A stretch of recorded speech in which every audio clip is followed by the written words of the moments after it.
il y a de la joie. Bonjour, bonjour les hirondelles, il y a de la joie. Bon matin mes chers rebelles, bienvenue dans cette nouvelle semaine où on va parler de plusieurs choses. Entre autres, je veux vous parler que je me demande où est-ce qu'on en est rendu aujourd'hui sur cette planète. Et comment on se porterait si la majorité de nous savait comment gérer leurs émotions. La gestion des émotions, on va parler un peu de ça cette semaine, on va s'en aller dans différentes sphères, mais en global, c'est ça qui va être notre sujet de la semaine. Je vous accueille avec un grand de ce monde, Charles Trenet, avec « Il y a de la joie ». Donc, bienvenue, je vous laisse vous connecter, venir me rejoindre ce matin. Bonjour, Tichou. Bonjour, Isabelle. Il y a de la joie. Bonjour. Il y a de la joie. Bonjour, Annette.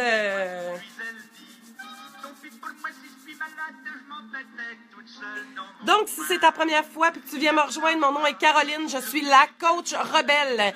Et à toutes les semaines, du lundi au jeudi, à 8h le matin pour le Québec et à midi, oui, 8, 9, 10, 11, 12, 13, 14, mon Dieu, 14 heures pour les rebelles européennes. On se retrouve ici. Bonjour Karine, bonjour Monique. Donc, et on parle de quoi? On parle de toutes sortes de sujets qui te permettent un développement personnel, qui te permettent de te connaître plus, qui te permettent surtout de développer ma méthode bien à moi, la rebelle attitude, qui consiste à augmenter ton estime, ta confiance. Je vous ai perdu. Je suis connectée, mon téléphone est en décharge, excusez. Vous avez pas eu trop mal? Hein, je vous amène à oser voir différemment, oser apercevoir différemment, oser le changement, oser la mise en action pour vous permettre d'être plus épanoui, d'être plus confiante, d'être mieux dans votre corps, dans votre peau, dans votre tête surtout et dans votre cœur. J'ai envie cette semaine de vous parler, le grand thème c'est la gestion des émotions et j'en suis venue à ça parce que il y a quelque chose qui m'a vraiment choquée, qui est venu me chercher cette semaine. Il y a eu un drame au Québec d'une jeune fille qui s'est fait tuer par son chum, son conjoint, la personne qui partageait sa vie. Et ce qui vient me chercher lorsque j'entends ça, c'est toute la frustration que comment un être humain peut se permettre de faire ça à un autre être humain. Et l'explication, il n'y a pas d'explication, mais la situation étant que ce garçon-là a appris que sa blonde, sa conjointe, pour les Français, hein, la blonde, c'est une copine, que sa copine avait eu des aventures avec un autre homme. Et je me dis, puis des drames comme ça, ils s'en vivent ici, ils s'en vivent partout sur la planète. Et bonjour Angèle, bonjour France. Et pour moi, quand j'entends parler de ça, je me dis, mon Dieu, comment ça l'être humain ou les générations qui sont présentes, puis pas juste les jeunes générations, mais toutes, que l'humain en général, bonjour Marjolaine, a autant de difficultés à gérer leurs émotions. Parce qu'on s'entend que c'est de l'impulsivité, c'est une mauvaise gestion, une mauvaise interprétation de la situation, incapable de dealer avec l'échec, avec la tromperie, et incapable de gérer l'émotion qui vient avec. Et c'est très répandu, ce manque de capacité au niveau de la gestion des émotions. Et je trouve ça toujours désolant. Je trouve ça désolant parce que ça pourrait être une situation, ça pourrait être des situations qui pourraient être facilement réglables en outillant l'être humain dès son tout jeune âge à gérer, comprendre comment il fonctionne, comment ses émotions fonctionnent, comment apprendre à gérer que dans la vie, il y a des non, puis dans la vie, il y a des échecs, puis dans la vie, il y a des situations qui nous font souffrir, mais que tout ça, ça ne nous autorise pas à blesser d'autres êtres humains. Et Et ça devient, c'est là où la grande idéaliste que je suis, qu'il dit depuis mon tout début en intervention. Je me souviens, j'étudiais à l'université, j'avais 27 ans, 27 ans. Et j'avais fait un travail, justement, puis que je disais que l'idéal serait qu'il y ait des cours, hein, à l'école. Mais pas juste à l'école, pour les parents. C'est sûr qu'il faut commencer à quelque part. Puis à un moment donné, tu te dis, bon, ben écoute, si... parce qu'à l'école, ils peuvent bien apprendre quelque chose, mais en arrivant à la maison, si en arrivant à la maison, les parents, ça se chicane, ça gère pas ses émotions, ça utilise les mauvaises façons pour encadrer, pour éduquer leur enfant, ben écoutez, ce qui a le plus d'influence dans la vie chez un être humain, c'est ses parents. Donc, c'est sûr qu'il va plus regarder ses parents, qu'il va écouter une personne qui arrive de nulle part à l'école. Je regarde mon fils qui a des cours là, sur justement les relations interpersonnelles, comment discuter. Ils ont une madame qui vient une fois par 2-3 semaines, je pense, pour leur apprendre ça, là, les bases de la sociabilité et tout ça. T'sais. Mais son plus grande influence à mon fils, ça va être dans son environnement immédiat et envers ses parents, parce que c'est les parents qui ont une plus grande influence. Donc, bon matin, Manon. Bon matin, Céline. J'ai dit bonjour. Angèle, France, Isabelle, Karine, Annette. Donc, j'avais envie de vous parler de ça aujourd'hui. Hey, salut Yannick. J'avais envie de vous parler de ça aujourd'hui, cette semaine. On va parler, oui, de la gestion des émotions. On va parler aussi de ce qui enclenche les émotions. Cours de ressourcement personnel et estime de soi et respect de l'autre, oui, à l'école serait très important. Et oui, puis pas juste pour les enfants. Honnêtement, Isabelle, je dirais que les parents devraient aussi faire partie du lot. Mais bon, on va souhaiter que si nos enfants, à nous, aujourd'hui, on leur inculque ces notions-là et qu'on leur apprend la gestion des émotions, que cette future génération-là, ben eux, quand ils vont être parents, ben ça va déjà être ancré, puis ça va déjà être présent. Première des choses que je veux mettre en lumière, l'émotion, c'est le signal qui est déclenché par une pensée. L'émotion, elle est déclenchée par une pensée. Avant de vous parler des émotions, il faut que je vous parle du cerveau. Parce que les émotions, ça vient pas du cœur comme la majorité des gens croient, mais ça vient de notre cerveau. C'est un échange biochimique qui se passe dans notre petite boîte à poux qu'on a ici. La façon dont le cerveau, il y a 5 portes d'entrée pour déclencher quelque chose au niveau du cerveau. Le visuel, c'est nos 5 sens. Le visuel, c'est une porte d'entrée au cerveau. L'auditif, c'est une autre porte d'entrée au cerveau. L'olfactif, autre porte d'entrée au cerveau. Le goût, autre porte d'entrée au cerveau.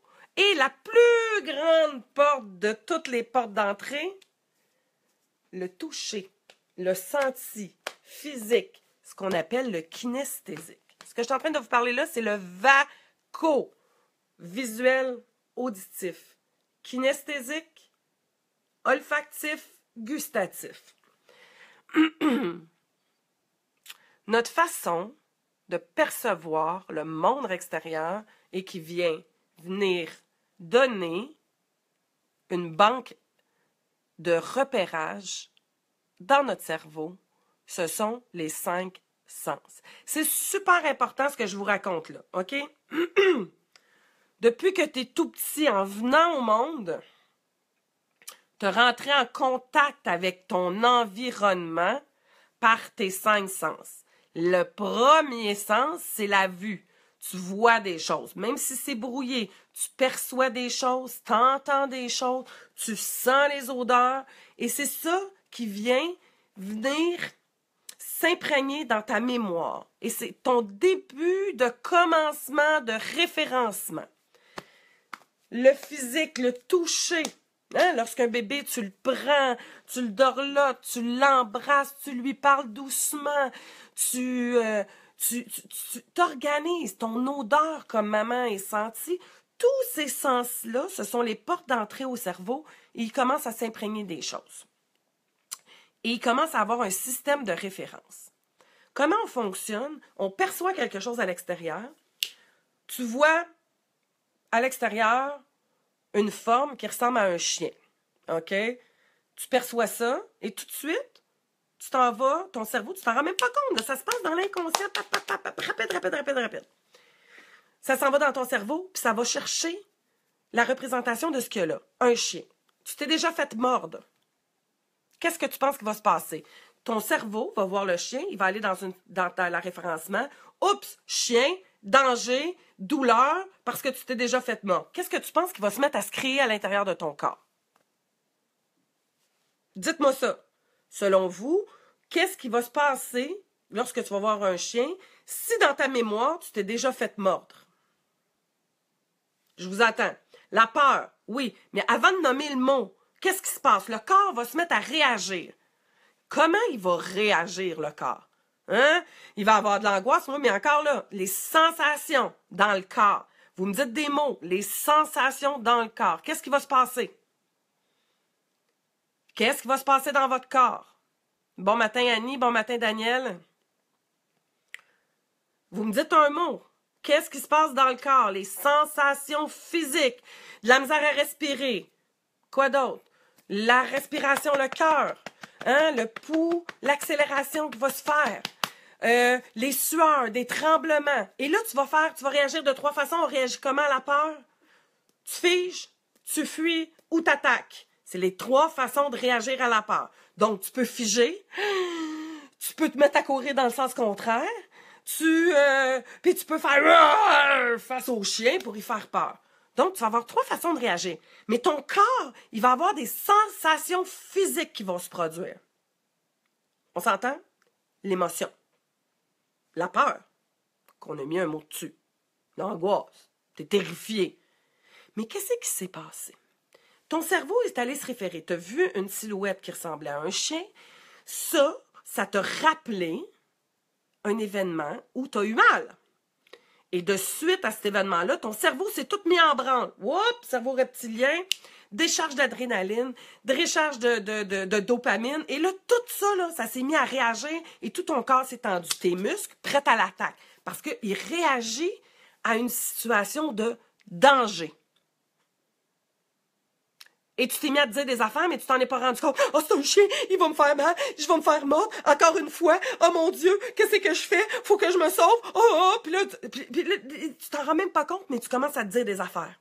Qui sont reliées à quoi? À la situation qui est présente? Pas du tout. Le chien il est à l'autre bout, tu sais même pas si c'est un chien, c'est une silhouette qui ressemble à un chien. Mais déjà, tu commences à réagir à quelque chose que tu sais même pas, mais ton cerveau, lui, a fait une connexion parce que ça ressemble à quelque chose qui t'a déjà fait mal. Fait que donc, tu te mets à réagir à quelque chose qui existe peut-être même pas. Peut-être que tu vas te rendre compte que c'est un chat. Peut-être que tu vas te rendre compte que c'est un chevreuil. Peut-être que tu vas te rendre compte que c'est juste une ombre avec un autre objet X, Y, Z. Mais ton corps a réagi pareil, comme si il l'a enregistré. Et voilà. Donc, l'émotion va être activée due à un système biochimique et électrique dans ton cerveau suite à une expérience que tu as déjà vécue. C'est assez intéressant, vous ne trouvez pas? La même chose avec toutes les émotions. Toutes les émotions partent d'un échange biochimique et créent quoi? Une sensation dans ton corps. Et il y a un système de référence depuis que tu es tout petite. Selon les expériences, selon ce que tu as vécu, selon comment les gens ont réagi, selon à ce que tu vas te référer. Selon quoi? Selon ta paire de lunettes. Ta paire de lunettes, c'est la perception de la réalité et ça, c'est tout ton bagage, ton histoire puis tout ce qui se passe dedans.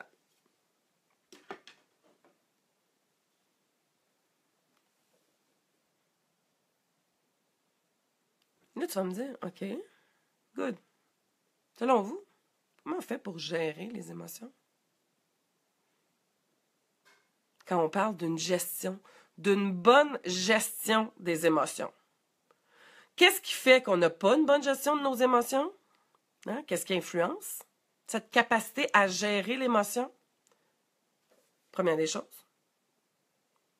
Comment on fait pour gérer l'émotion? Deuxième chose, comment ça, on n'arrive pas à gérer certaines émotions? Ça veut dire quoi? Gérer des émotions. Pourquoi qu'on a besoin de gérer ça, une émotion? Ça veut dire quoi? Plus n'en vivre pantoute? Être comme un robot? Ou de vivre tout le temps des highs? Wouhou! Hein? Avec ce que je viens de vous raconter là, avec mon histoire de chien, vous pouvez comprendre que la gestion des émotions, prendre de la distance de la situation, analyser. Oui, tout à fait. Ça, c'est apprendre à gérer les émotions. Mais à la base de tout ça, quand t'as peur, t'as peur. Difficile de prendre une distance de la situation puis de l'analyser quand t'es dedans. Très difficile de se parler pour se contrôler et se dire que tout est OK malgré le stress. Mais c'est pas facile à faire. Tu as tout à fait raison. C'est pratiquement infaisable. Pourquoi? Parce que ton système de référence, c'est quelque chose qui t'a fait vraiment mal à un moment donné et tu as vraiment peur. La majorité du temps, ce qui nous fait réagir de façon impulsive et qui nous amène à une tendance d'attaque, de fuite ou de figer sur place, c'est la peur. Peur de réavoir mal. Tu as été abandonné, tu as été trahi, on t'a négligé, on t'a ignoré. Tu as eu mal.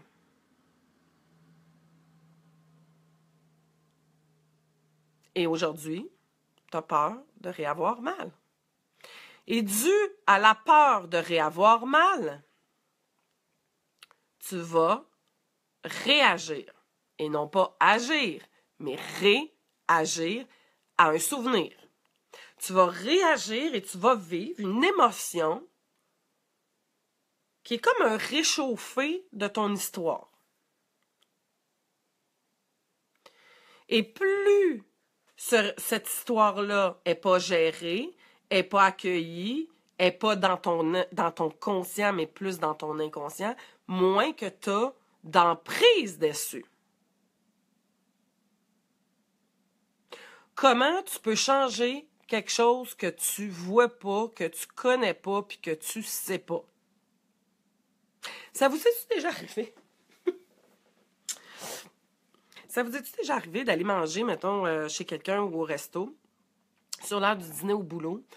Tu fais tout ton après-midi à la job, t'as souri à tes collègues, t'as jasé avec du monde, t'es allé faire une réunion, puis tout ça. Et vers la fin de l'après-midi, tu passes au petit coin, tu te laves les mains, tu te regardes dans le miroir, tu décides de te remettre du rouge à lèvres, du gloss ou whatever, là, tu fais un sourire, puis t'as un morceau de salade entre les dents. Toute la journée, t'as passé la journée avec un morceau de salade entre les dents. Pourquoi tu l'as pas enlevé? Pourquoi t'as fait ça? Parce que tu le savais pas que t'avais un foutu morceau de salade entre les dents. Tu le savais pas. C'est la même chose. Tu ne peux pas changer quelque chose que tu ne sais pas. Quelque chose que tu n'es pas consciente de. Je vous lâche comme ça une petite question. Quelle émotion... On commence de même un matin. Quelle émotion, selon toi, que tu as le plus de difficulté à gérer? Laquelle tu as le plus de difficulté à exprimer, à retenir ou à jauger, tu sais, parce que tu peux être dans un extrême ou dans l'autre. Je vais dire équilibré.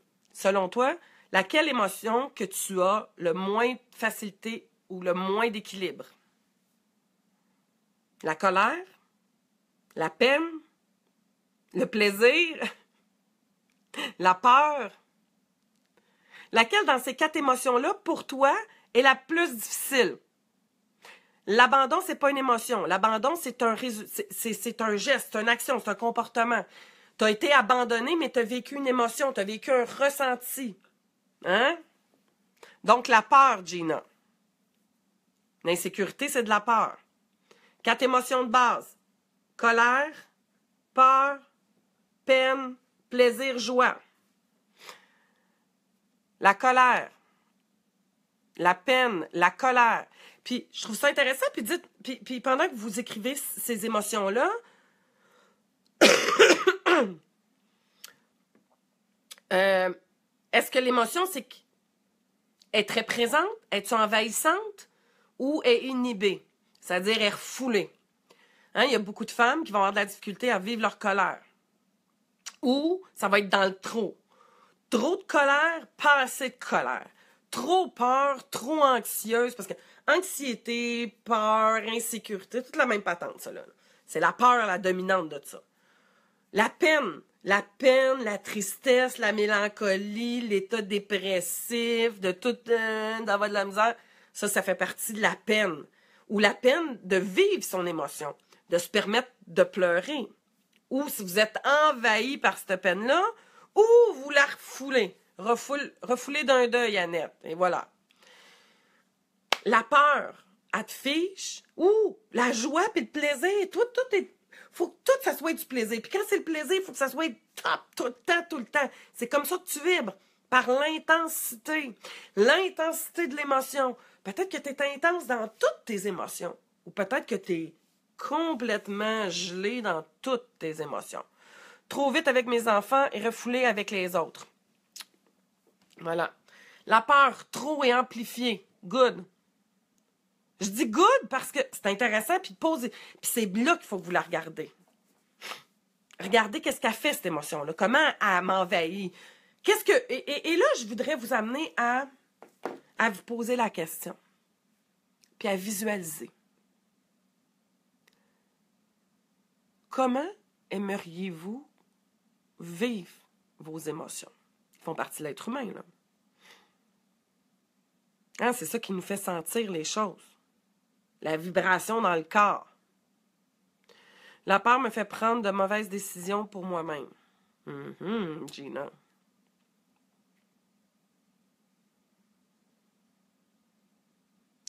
Comment? Puis je veux pas que vous me disiez des mots, là. J'aimerais juste que vous projetiez une version de vous-même devant vous, comme sur un écran. Puis que vous voyez cette femme-là, ou cet homme-là, pour notre Daniel et Yannick qui sont là ce matin, peut-être d'autres que je n'ai pas vus se connecter. Puis qu'est-ce que vous percevriez chez cette femme-là, cet homme-là, qui démontre qu'elle gère l'émotion que vous venez de parler? Que c'est plus l'émotion qui prend le contrôle sur elle. Qu'est-ce que tu perçois? Comment tu la vois? C'est quoi la posture, son regard, sa respiration? Imaginez-vous, personne, toi, devant toi, qui gère l'émotion que tu viens de me parler, hein, qui vit cette émotion-là de façon équilibrée, qui est capable de ne pas être envahi ou qui n'inhibe pas l'émotion. Wow, oui, OK, super. Un coup que tu l'as perçu, puis que tu la vois, détaille les caractéristiques de ce que tu vois, de ce que tu entends, de ce qu'elle peut ressentir. Comment tu penses qu'elle ressent ça dans son corps, elle, quand elle n'a plus la peur qui l'envahit, quand elle n'est plus limitée par ses excès de colère, quand elle est capable de vivre sa peine, mais de ne pas se laisser envahir par l'état dépressif que la peine peut amener. La respiration est fluide, le regard est franc. Elle a de l'air légère. Hein? Elle est détendue. Elle a une respiration profonde, calme. Elle dégage une certaine sérénité. Imagine. Ah, puis va plus loin. Selon toi, qu'est-ce qu'a fait cette femme-là pour être comme ça? Qu'est-ce qu'elle se dit dans sa tête? Comment elle se parle dans sa tête quand elle est comme ça? Qu'est-ce qu'elle a fait puis qu'est-ce qu'elle a mis en place dans sa vie pour en arriver à ça?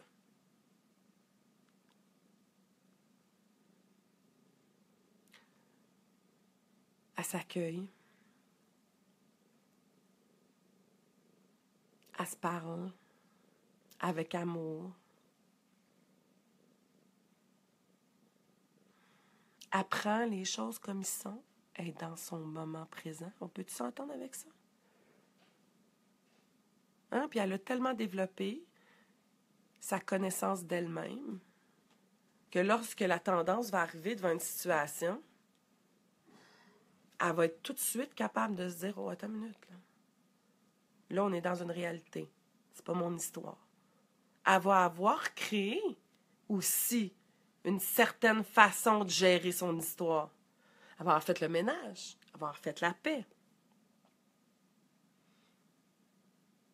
Me regarder à tous les jours dans le miroir et me choquer. Oui, ça pourrait être ça aussi. Ou te motiver. Te potter le cul un peu, Daniel. Hein? C'est sûr. Oui, très bien ce que tu dis. C'est ce que je fais maintenant. Super. Donc, aujourd'hui, je veux juste que tu vives avec cette femme-là, avec cet homme-là. Je veux que tu imagines cette femme-là à côté de toi. Et à chaque situation qui va pouvoir t'arriver dans la journée, je veux que tu te poses la question. Cette femme-là qui gère ses émotions, comment elle réagirait? Bonjour Marjorie. Magnifica. J'adore ça. La magnifique Marjorie. Donc aujourd'hui, tu vas passer ta journée avec une version de toi-même, mais qui gère ses émotions. Et tu vas te poser la question, quand il va arriver des situations de stress, ou des situations qui vont venir déclencher cette émotion-là que tu as de la difficulté à gérer. Et j'espère que vous venez de remarquer le mot que je viens de vous dire. Lorsque tu vas vivre un événement qui va déclencher l'émotion avec laquelle tu as de la difficulté à vivre. Et c'est ça qu'on va parler demain.